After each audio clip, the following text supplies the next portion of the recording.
Welcome to Community News Media. My name is Lori Nussbaum, and welcome back to the fastest growing sport in the nation, our pickleball show. Before we get started, I want to thank our sponsor today, Coral Reef Medical Supply. They have been serving the South Florida community since 1980. They provide a comprehensive line of medical equipment supplies for those that have been affected by a serious medical condition, accident, or just have reached an age in which they now rely on safe and durable products to lead a normal or better life. Please go see them this week because they're giving 25% off on compression stockings, and they are also sell pickleball socks. So that is a wonderful thing. You can go there. So you can visit them at 14307 South Dixie Highway. They're open Monday through Friday, 9 to 5:30, and Saturdays on 10 to 4. Okay, and I'd like to now introduce our guest today. We have Carlos David, who is a pickleball instructor, and Cheryl Schechter, who is a pickleball nana and a court advocate. So thank you both for being here today. Really Our pleasure. so happy you're here. Let me just begin by saying that Cheryl and Carlos, I've been playing pickleball with. We started playing together. It's been almost 2 years now that I've been playing. And I remember my first day, you actually were helping me. And you and we play together on a team now. Yeah, And, we played last night. We played last night, and Carlos is our coach. Mhm. So, so anyway, welcome to the show, and let me begin asking you, Cheryl. Please tell us your pickleball journey, and what is Pickleball Nana? Pickleball Nana is what my grandkids call me. I have 4 grandkids. And to differentiate between the grandparents, because there are a couple of divorces in there, there are a lot of grandparents, I am Pickleball Nana. And 2 of my grandkids play tennis, so they're my future pickleball partners, mixed doubles partners. We're gonna get them into pickleball. I started playing pickleball about 2 years ago when COVID really started. Before that, I had been a gym rat and a runner, yoga, and I wasn't comfortable going to studios anymore. And at the same time, I got divorced and I got bought out of my practice. So I had a lot of free time to kill. I was driving down Sunset and I saw these courts and people playing, and they looked happy and they were smiling. I have no background, no tennis background, no racquetball, never picked up a paddle or a racket in my life. But these people accepted me with open arms. It's the most inclusive sport and community ever. Absolutely. You can just walk on those courts not knowing anything, and they will teach you how to play. And you can, in 30 minutes, you can learn the rules and be playing. And there are very few sports that can happen.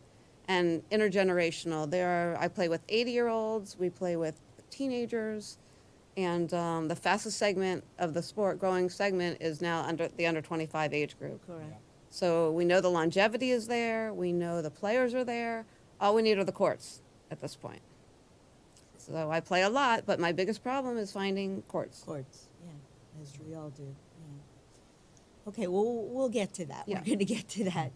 So, okay, Carlos, tell us your journey with pickleball and Okay, how so you got started. so I started like I don't know if you guys started as SA also.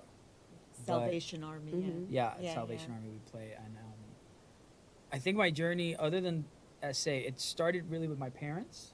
They got into it first. I was going to mention your parents. Yeah, I don't know, and they moved from New Jersey to Florida, and they, being new to Florida, they were just looking for activities to do. They happened upon pickleball, and at some point they just get addicted, which is, I would say, the one way that people describe pickleball. It is very It's addictive. just very addicting.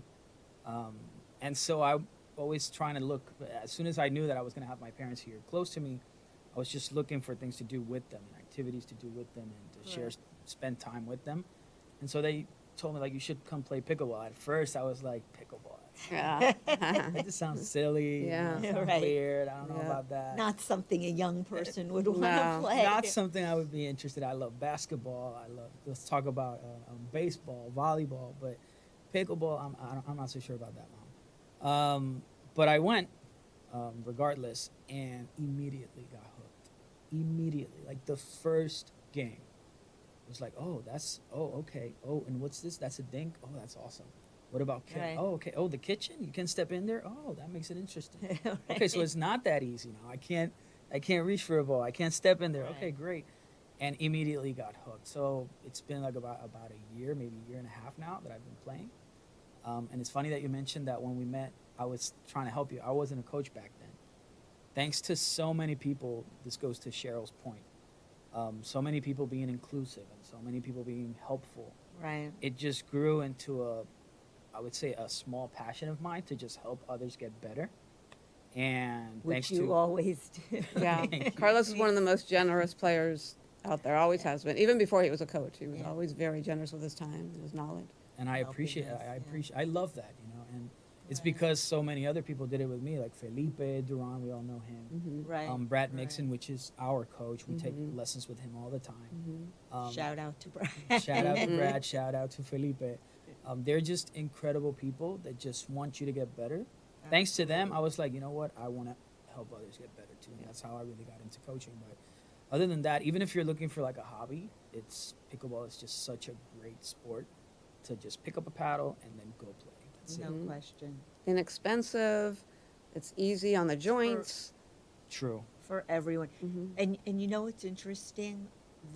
One of the first times I played, and there were a lot older people playing. Right. Now I see a young Younger faces. generation Mhm. coming out.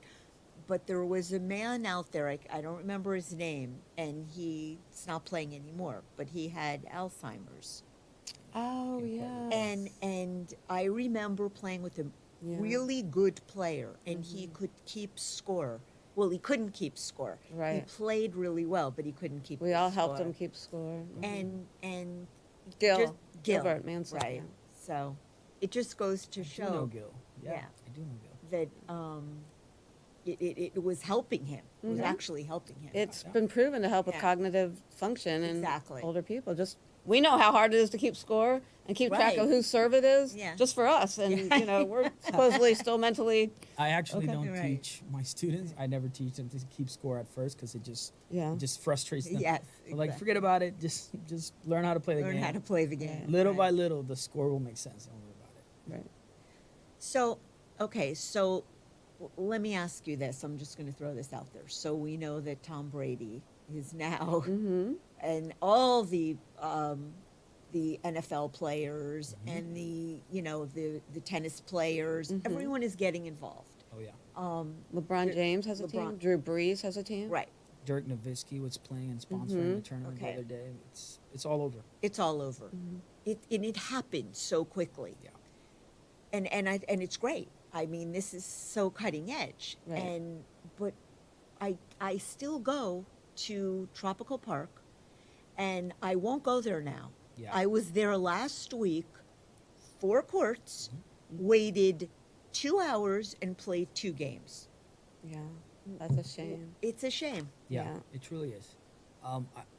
It's about demand, like everything else. Like if you have a product, how much people want that product is going to determine how much of that product you produce and you sell. So, right now, it's up to us, I guess, to show whoever's in charge of building courts, and whether it's the government or private settings where people are interested in investing in a Right. court, you know, and trying to make money out of that or in some way or another. But it's up to us to show them, like, hey, there's huge demand for this. There's celebrities getting into it, pro athletes of other sports getting Mhm. into it, just normal people from the community getting into it, Right. younger people getting into it. Schools are including it into their Schools are PE including it. programs. Schools. So there will be scholarships one day, probably. Exactly. It'll probably be an Olympic sport that we Yeah. have 70 countries. I And feel like we need that is 75. very close to happening. It is. For it to become an Olympic event, it would happen. I would say Absolutely. within the next 2 or 3 years. But when you go, when you go to Tropical Park, and the tennis courts are not even being used. Yeah. So Yeah. do something. And I guess that's the most frustrating thing. And I know, Cheryl, you're really involved with. You can give us an update. Yeah. What's going on in Pinecrest? I mean, the when we went to that meeting, Mhm. the neighborhood people that live there are complaining. They don't want courts, so. Yeah, there are a couple issues. Some people do think that pickleball is a bit louder than tennis, so we try to keep the courts away from the residential areas when we can. The lights at night can bother some people, but it's important that we have lit courts because we have so many young players who work and go to school, and they really, you know, At night. They play at night. they play can't at utilize night. the courts during the Yeah. day. So that's very important. Right now, we estimate there are 15,000 pickleball players right now in Miami-Dade County. Wow. And we have currently 4 at Tropical, 4 at Hulliver, and they just opened 8 new courts at Water Oaks Park, which is in Hammocks. I have not been there yet. I heard they're very nice. I You was there. mentioned that yesterday. Yeah, I was over there. Yeah. Great courts, beautiful spot. It's a little far away. Right. And they're not lit, but so that's But yeah. That's 16 courts with 15,000 people. That's about 1,000 people a court, right? So that's not a very good ratio. No. And the sport is growing at 34% a year. So as fast as they build courts, we're just getting further and further behind. What we need is a really big facility like Plantation has, like Naples has 60 courts. Right. Plantation right. has 17 courts. We have 4 courts at Tropical. And our population is so much greater, and it's just not keeping up. Not only is it not keeping up, but we're getting further and further behind. So we're trying to advocate for more courts. There's a lot of issues. There's, you know, politics. There's commissioners involved. Right. The Parks Department is trying. They are trying. We just got them to agree to light tropical parks at least on the weekends, which is going to be a help because That's good. lights they were turning off and people couldn't play on the weekends and the Right, right. evenings. Yeah. So they are trying to work with us. They're starting to understand the need. I also have a group of adaptive athletes from Jackson Memorial Hospital that are really wanting to play pickleball. Wow. And some of the courts that they've built are not quite up to specifications, USAPA specifications. They're trying, but they didn't really get us involved in the building of the courts. So Right, right. they're small. If you notice at Tropical, we don't have a lot of room. Right. Exactly. So I want to get these wheelchair athletes out there, and we need some more room. So we need some bigger courts. But there's so many sectors of the community that would benefit from the health benefits, the social benefits So of many- pickleball. I mean, even in Coconut Grove, blend the lines. The courts are Yeah. a mess. there's some issues with blended lines, as we know. There have been some Yes. dissension between tennis and pickleball players. Right. There's been some vandalism. I really would like the dedicated courts. Oh, I think, absolutely. and- I mean, I'm all for that. but Right. At least let's get yeah. If we talk more about places to play. the model of pickleball as it relates to tennis is really more like pickup basketball, let's say, Right. than tennis, right? So we need centralized courts and a lot of them, same location, because we rotate. Games are 10 to 15 minutes, right? You're in, you're out. The winners stay and split. The next team comes on, and then you play another game. So having a couple courts here and a couple courts there that are shared with tennis, it's nice. We appreciate it, but it doesn't really fit the need that we have. Right, which would be the example with places like Miller Park, where there's a lot of people that go and play, and the way they've tried to tackle and avoid like the Right. confrontation between tennis players and pickleball players. Because I don't think, I speak for myself, but I don't have any problems with sharing courts with the tennis players in certain days, or if you got there Yeah. first, then that's fine. I'll look for a different Right. place. Yeah. But I've been to places where they do have a problem with me going over there and playing pickleball, and it's like you can feel the tension of the tennis players trying to, like, you know, be aggressive over their territory. Are the courts at Miller, are those blended lines or they're Yeah. dedicated? They are. Yeah, They they are. are Okay. blended lines, and they have 2 tennis courts, and then they turned it into 4 pickleball courts, so you Right. can adapt with removable nets. But I agree with Cheryl. I just know for a fact, because we're spending time out there daily, so we're at the same hour, so we're noticing and we're seeing, okay, there's probably 25 tennis courts, and only 5 of them are being used on a weekly basis throughout this whole time slot. So maybe turn 4 of those tennis courts into double the amount of pickleball courts. Exactly. And that way you can meet the demand, because the sport is growing. And I'm sorry for the residents that are complaining about the noise, because Right. it is a thing. I was playing the other day at Sable Chase, and in the middle of a game, somebody came from one of the neighbors just complaining, but he was frustrated. Like, it wasn't like hey guys, it's a little bit loud. No, he was really frustrated. Yeah. And I'm Right. like, hey, we're sorry. At 9, the center's open until 9:30, but at 9 we'll stop. And he's like, okay, thank you. And he went back to his home. But it is a thing. but unfortunately, the sport is here to stay. I don't see it going away anytime Exactly. soon. The And sport it is here to should be stay. here to stay. Whereas, like tennis, Yeah. it's not an all-inclusive sport, No. and it's not necessarily good for everyone. The same with basketball. It's Right. they're just not. I mean, Right. it's a sport that everyone can play and everyone can enjoy, Right. all ages. Yeah. Not only all ages, but same gender. Like Right. we play together and Yeah, against yeah, each yeah, other. Yeah. exactly. You like it's very difficult. You can do that in basketball. You can do that in tennis. You can do that in volleyball. But it's Right. very difficult to find a sport that can allow you to be that inclusive and Right. still be competitive in a high level. Because let me tell you, there's some females that would kick my butt. They're so good. They're so incredible. They're so talented, so gifted, so skilled. And it's because the sport is about more technicality than athleticism or physicality. Right. More skill based rather than your how strong you are, how fast you are, how Right. tall you are.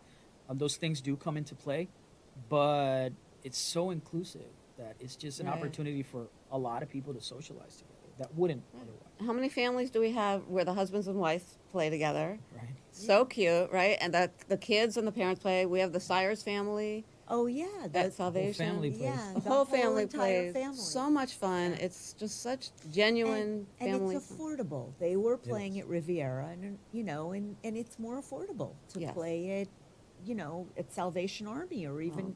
the whole family go out to a public court. Well, and we want support- free public courts. That's what we That's want. What we want, Right, yeah. because they don't need to be monitored. The maintenance is not very expensive on the Exactly. courts.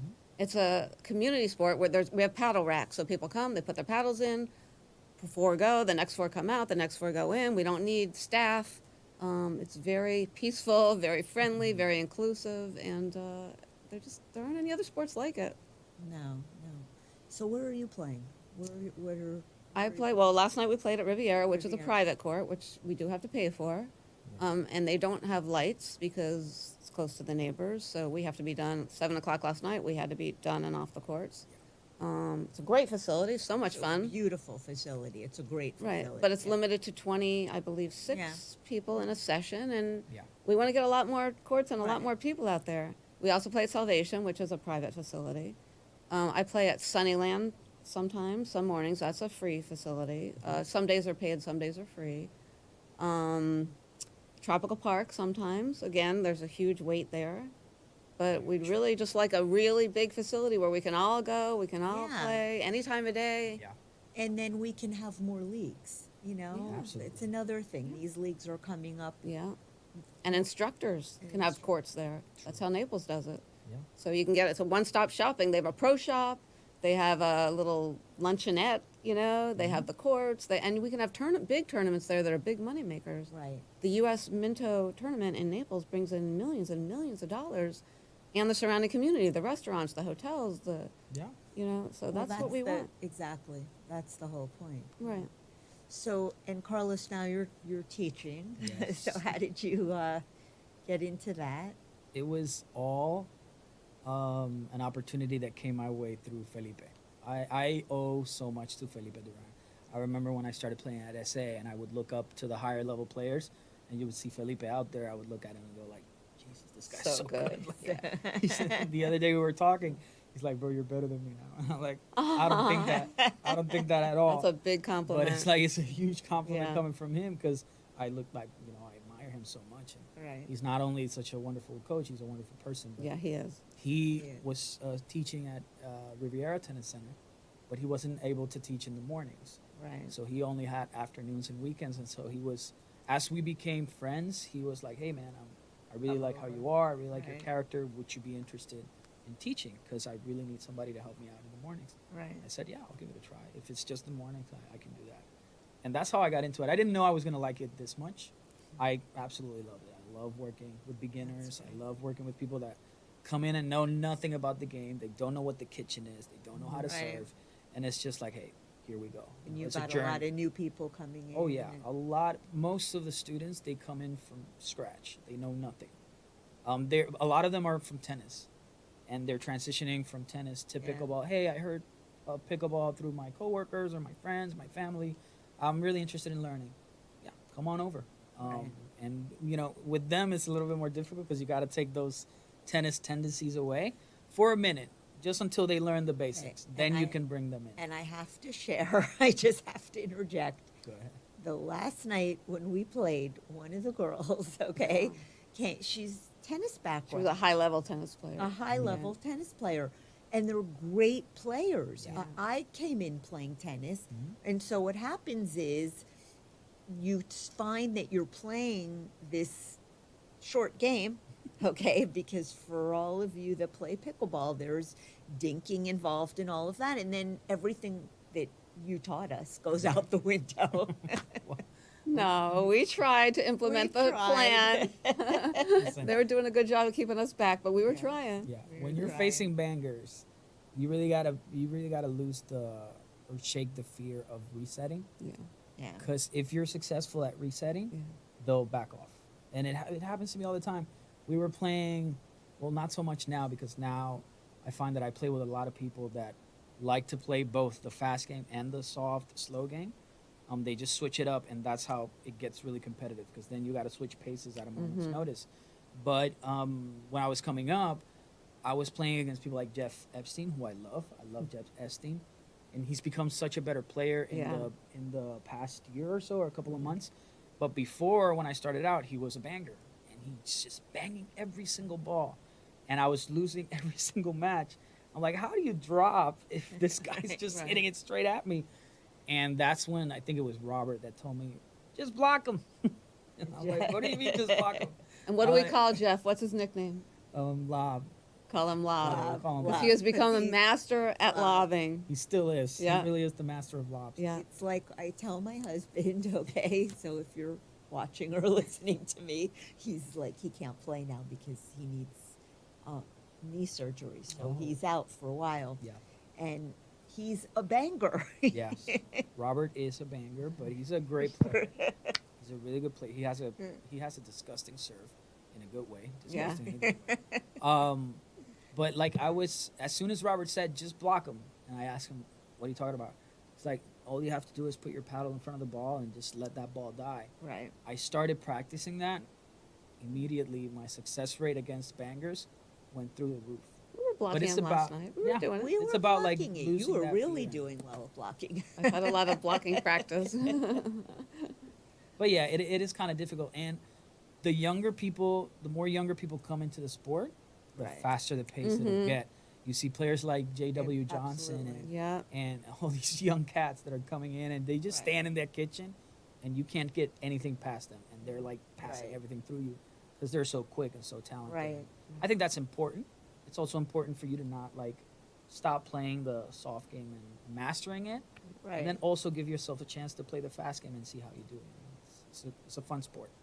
So much fun. So, I mean, what at this stage of our lives, when we're married, we have kids, but Lori and I anyway, and careers, You have you don't have a grandchildren. lot of opportunity to play in life anymore.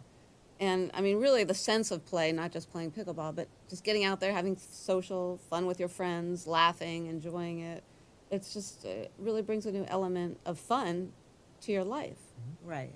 And I don't think the thing with pickleball is, and I was a tennis player. It is like an addiction. It's like a drug. Yeah. You feel the need to, you just want to do it all the time. Yeah. And when you're playing, you don't want it to end. Yeah. Well, just let me get another One more game, One yeah. more game. Yeah. Because the games are pretty fast. They are. Which is what makes it social, you Right. know, and And you're not that far away from each other like a tennis court, so you can talk between points, during points. it's you a can great trash way talk. to network and meet other people. It is. It is. It really is. It really is. It's also a great exercise. Like if you're looking to stay healthy, and Yeah. you only really need about hour and a half to 2 hours of play, Yeah. where you can get 4 or 5 games in, and you'll burn a lot of calories, even Yeah, if you're just in the absolutely. kitchen dinking. Like if you're moving around, you can burn way more than that. But if you're just in the kitchen dinking, back and forth, lobbing, serving, you can burn about, it depends on the person, but a lot of calories in just 2 hours. So you could probably implement it into your health routine and Yeah. exercise routine throughout the week, and just stay active with a sport that's so easy on your knees and your joints and your whole body. Even though sometimes I feel like a truck hit me after I'm done playing, but it's because I probably played for 6 hours that day, and I'm done. Like I did the other night. 4 Yeah, it was hours. a lot. It was- It's a lot. one of my sons is an emergency room physician, and he tells me that the typical person, let's say our age, Uh-huh. Lori and my age, who comes in who's sedentary, their blood pressure, their blood sugar, their heart rates, compared to the pickleball player who comes in for maybe a sprained ankle or Right. some kind of an orthopedic issue, is night and day. He says Wow. that's part of why I call myself pickleball nana, because I think it's funny compared to some of these nanas who, unfortunately, they're walking with canes and they're Right, which is why we want to keep ourselves in Right. shape Yeah. so that we can play the sport. Right. Okay, well, first of all, thank you so much for coming today. our pleasure. Happy to be here. Thanks for Thank having you. us. And before we go, I just want to ask you one thing. What recommendation would you give to our viewers who have never played the sport? Where can they go play? So, and maybe they can take a lesson from you to learn, but where can they play where they can really enjoy the sport, learn how to play? Because I don't know if at Salvation Army, people can just go there and play unless they do flex play. Yeah.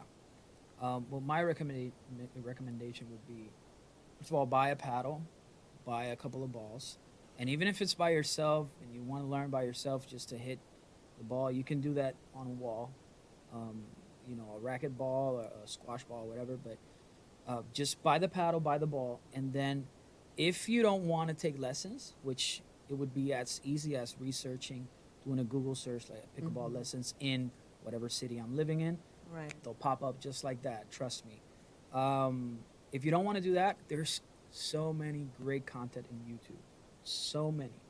Like there's Pickleball Kitchen and Primetime Pickleball, and Simone is doing videos all the time on Instagram and YouTube, and they're all great. They all teach you from the very basics to more advanced techniques to how to win points effectively. But I do suggest people to take lessons in person, just because it's a different touch. Today I was giving a Right. class to a new client, and he was like, "Hey, I've watched so many videos, and I try to fix it, but just having you here with me is so different, because then you see what I'm doing wrong, and then you fix it." And he got better in like an hour. He just played so well. So that would be my recommendation. Just lose the fear, buy the paddle, go out there and start. Just start. It's such an easy sport to pick up, really. Yeah. Great. There are also camps and vacations and Ooh, yeah. cruise ships and so many fun Yeah, things the to do. cruise ships are having them now as well. Yeah. It's incredible. Yeah, it's Yeah, great. and you can play with the pros. Like, how many sports can you get? Can you get a clinic with a #1 pro That's true. for a weekend? It's amazing. It's amazing. Yeah. They better buy into that now, because the more popular the sport get, the harder it'll be for that to happen. Absolutely. But right now, Mm-hmm. it's a very high possibility that you can, like Cheryl said, just Yeah. book a camp and just have a great clinic with a pro, the #1 or the #2 or the #3. Yeah, Yeah, right out there playing with you. They jump right on the court with you. that's great. Very cool. Yeah, That's great.